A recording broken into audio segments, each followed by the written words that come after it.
तर मित्रांनो, आज मी तुम्हाला वर्ब म्हणजे क्रियापद या पार्ट्स ऑफ स्पीचबद्दल शिकवणार आहोत। यालाच आपण व्हरायटीज ऑफ वर्डसुद्धा म्हणू शकतो। ओके, तर क्रियापद म्हणजे काय किंवा वर्ब म्हणजे काय याला समजण्यासाठी एक डेफिनेशन दिलेलं आहे शॉर्टमध्ये, ते तुम्ही अंडरस्टँडिंग करून घ्या। जसे क्रिया किंवा अवस्था, क्रिया किंवा अवस्था दर्शवणारा शब्द म्हणजे क्रियापद।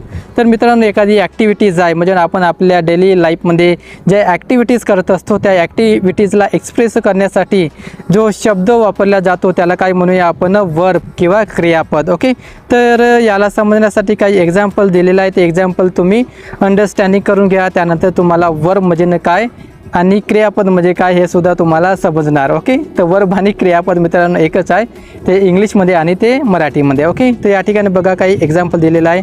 जसं कम म्हणजे येणे, गो म्हणजे जाणे, स्टँड म्हणजे उभे राहणे, सीट म्हणजे बसणे, लर्न म्हणजे शिकणे, टीच म्हणजे शिकविणे, बाय म्हणजे खरीदणे। या ठिकाणी सेल म्हणजे शिकवणे लिहिलं मित्रांनो, सेल म्हणजे विकणे होते। ओके, तर या ठिकाणी शिकविणे नाही, तर या ठिकाणी विकणे होते। आणि त्यानंतर ओपन म्हणजे खोलणे, क्लोज म्हणजे बंद करणे, राईट्स म्हणजे लिहिणे, रीड म्हणजे वाचणे। ओके, आणि त्यानंतर अशा क्रिया दर्शवणाऱ्या शब्दांना क्रियापद म्हणतात। ओके, तर मित्रांनो, हे जे शब्द आहे म्हणजे हे जे वर्ब आहे तुम्ही डेली लाईफमध्ये यूज करता, तुम्ही पण करता आणि मी पण करता। ओके, तर एक एक्झाम्पल दिलेला आहे किंवा एक सेंटेन्स दिलेला आहे, त्या सेंटेन्सने तुम्ही चांगल्या प्रकारे अंडरस्टँडिंग करू शकता।